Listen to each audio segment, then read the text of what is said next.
Hi, Gabrielle. It's nice to see you have another set of essays for us. Let's take a look, see what you said here. This is about taking family on business trips, so let's see what you said. Some people believe that bringing relatives such as spouses and children on work-related trips has some advantages, whereas others think it has more drawbacks. Although it can have a negative effect on people's work performance, singular here, I believe that taking family members on business trips outweighs the disadvantages, because this is one thing, okay? Everything after that is considered just one subject. So it would get a singular verb here, all right? So outweighs the disadvantages. This essay will argue both issues by using examples from the Swedish government and ING Bank to demonstrate points and prove arguments. All right, lovely. Let's see what you said. On the one hand, there is ample evidence that there are some positive aspects to taking. All right, because here your to is really acting like a preposition. And after prepositions, the verb needs to be an ing form. So there are some positive aspects to taking the family on a business trip. The central reason behind this is twofold. Firstly, some people take their family with them to extend their trip with a personal vacation. And this is mainly beneficial because it could reduce carbon emissions, which negatively influence. Now here you need no S because it's emissions which influence climate change. For example, a study by the Swedish government shows that aviation is responsible for around 18% of global warming because of carbon emissions, here S. Therefore, it would have a positive effect if personal and business trips are combined to reduce the use of airplanes and minimize air pollution.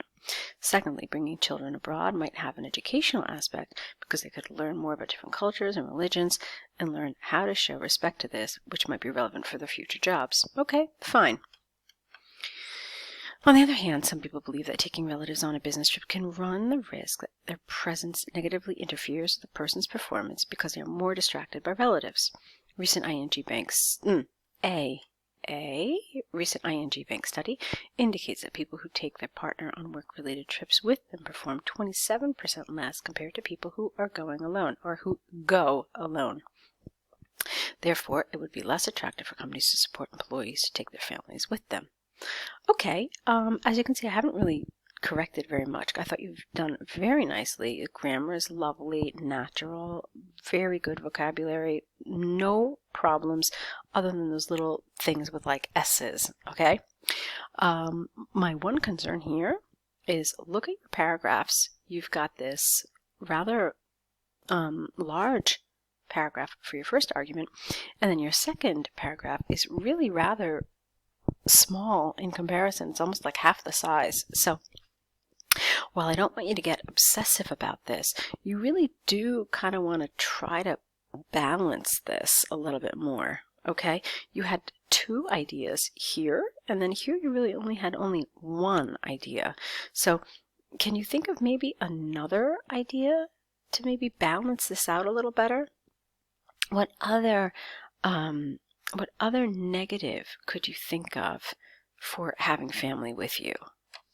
So just to help you maybe with an idea or two, maybe this is added expense of the company because most companies pay for business expenses, all right? And then maybe some, you need a different kind of hotel room if you're going to have 4 people staying in a room rather than if you just had one person, the employee. So these are added expenses to the company. So that's another thing you could have possibly mentioned here. Or along the same vein, you could have maybe said that some kind of unscrupulous employees might take advantage of this. And they might, expense certain things to the business that are really part of the family's leisure time, but then might kind of claim it as a business expense. And so it becomes really not very cost effective for the company. All right, so just a couple of ideas because it does feel kind of lopsided. It feels really heavy on the positive side and then just like here, very short in comparison. You said that the positives outweigh the disadvantages. Okay, another thing that I'm going to suggest to you is that you should finish with the side that you support. It definitely makes it sound stronger, okay? I know a lot of IELTS tutors recommend this. It's better to start with the side that you don't really support, and then if you go to the side that you do support, it makes it sound a lot stronger. It makes it kind of like an anchor to your essay.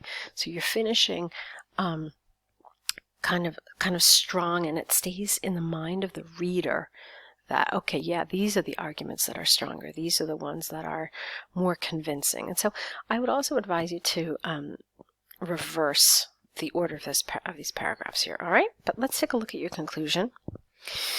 In conclusion, taking relatives on a business trip might have both advantages and disadvantages. However, from the arguments and examples given, I firmly believe that the benefits outweigh the drawbacks because it could reduce climate change and it could have an educational aspect for children, which might be beneficial for the future. Okay, that's lovely.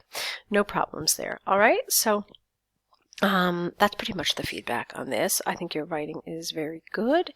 Like I said already, it's really natural. It flows. It's an easy read. Okay, just be careful with a couple of those little grammatical things that I mentioned, and also, just kind of trying to balance a little more here, all right? Because you had 2 ideas here, it's probably a good idea to have 2 ideas here as well. Also, just think about reversing this. It's a more logical structure to this essay because you told us that you're going to talk about both sides. You told us that you're in favor of this. So we know all that. So it makes more sense to be like, okay, here is the argument against this whole thing, this whole idea of travel with family. However, then look at all these very strong reasons that I have in favor of it. Okay, so that would have worked, and then it wouldn't have seemed so problematic that you only had one main idea here, even though I still am going to advise you to have another one. All right, but yeah, switch it up, and then it makes this just seem stronger, more convincing, and more important, okay, when you attach it to your conclusion. Not attach, but you know what I mean, like place it right above your conclusion. All right, so let's go into this fabulous line graph here. Okay. If you could say instead of rainfall, showers. No, you can't, because showers are really just a type of rain. It's, like light rain, so it's not a synonym. If I can come up with some synonyms while I'm reading this, I'm more than happy to share them with you. Okay, so let's see what you wrote. The given line graph illustrates the amount of rainfall in 3 different nations. Okay, you named them good. In the year 2018, units are measured in milliliters. Overall, in all the 3 countries, there was a significant fluctuation of rainfall during the year, and they all showed a peak in the month of July. Well, yeah, that's true, but it's not true, because for Scotland, it's actually not one of the peaks, okay? They had 2 peaks. So, yes, true for Wales, yes, true for England, but I wouldn't really say it was, it was definitely an upward, trend in Scotland, but it wasn't necessarily a peak. So just be careful with the accuracy of that statement, okay? Moreover, Wales and Scotland showed almost the same number in the highest and lowest amount of rainfall during the year, but in different months. I don't know what that means. What does that mean, the highest and lowest amount of rainfall? That's not really particularly clear to me either. All right, let's move on. You know what word you could have used? You could have word precipitation. That would have been a nice word. Did they have it here in the task? No, they didn't. Okay, yeah, so you could have said precipitation. Let's see what you wrote further down.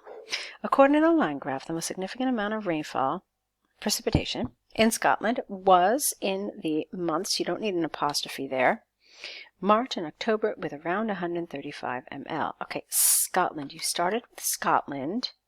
You talked about March and you talked about October. Okay. No comma here. Actually, I would have attached these 2 sentences. Well, anyway, let's see what you wrote. Wales had 3 peaks of rainfall, with the highest in July with approximately 135 ml, the second highest in May with around 115, and the lowest one in November with just over 100. The UK represented 3 similar peaks of about 130 in June, September, and December. Okay. Wales and Scotland had the lowest peak. What does that mean, lowest peak? Oh, you mean the lowest point. It's not a peak. The peaks are those high points. The latter in February and the former in April, whereas the UK still had double, no D, the amount of rainfall of around 65. Okay. I'm not really crazy about the way you're using whereas, so I want you to kind of revise and review the grammar of how we use whereas. That's one thing. The second thing is this felt kind of underdeveloped to me. Why do I say that? Because you really only talked about the peaks, you only talked about those low points, and that was it. And there are other things you can talk about here. Can you talk about 36 pieces of data? No, of course not, and nor should you.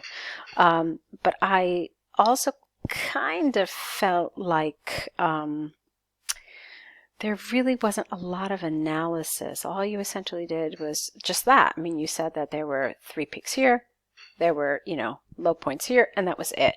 So that fails to really report. I'm not getting an image, because if you think about it, what is this really showing us? It's telling us a story, okay? And that story has a beginning, that story has a middle, and that story has an end. And so when you hear a story, you want to know what those important parts are. But you also want to know about the beginning and the end, okay? So I would have done this a little differently. One thing, let me just give you a suggestion here. Obviously, there's not just one way to do this, but there are multiple ways. I'll give you one suggestion. So start with Scotland, and then tell me why you're starting with Scotland. Okay, that's something you didn't do. So I would have said that Scotland started the year with the highest precipitation, okay, at this number here. Okay, and then I would have talked about this drop, which is huge, all right, the very next month. And then I would have talked about its 2 peaks, okay, which are pretty important. And then where it ended, which is just a little below where it began. Okay, so what have I done? I've told you a story with the most important parts. I haven't bogged you down with a ton of details, but essentially I picked 5 points in this graph, and I've given you some extra information about them. I told you why I started off with Scotland. Okay, I told you how its starting point compares to its end point, and I've also told you some of the main points in the middle. Okay, this low, and then these 2 highs, and then of course you're going to talk about some fluctuation throughout the year. So that's how I would have done this. And essentially, you can do the same thing with the other 2 countries as well. In fact, if you look at them, the other 2 have 5 important points as well. So just to give you an example, look at England. Point 1, point 2, points 3, 4, and 5. Okay? So that's one way to do this. That's one way to think about this. But again, it's important to mention not just the numbers themselves, but why those numbers are important and why you've decided to talk about them. All right, so a lot of good work here. I really liked your task 2, as I already talked about, but there are a couple of things that I'd like to see you doing with this task 1 as well. All right, so keep on writing. Let's see another set of essays from you, and I'll be waiting for them. So good luck.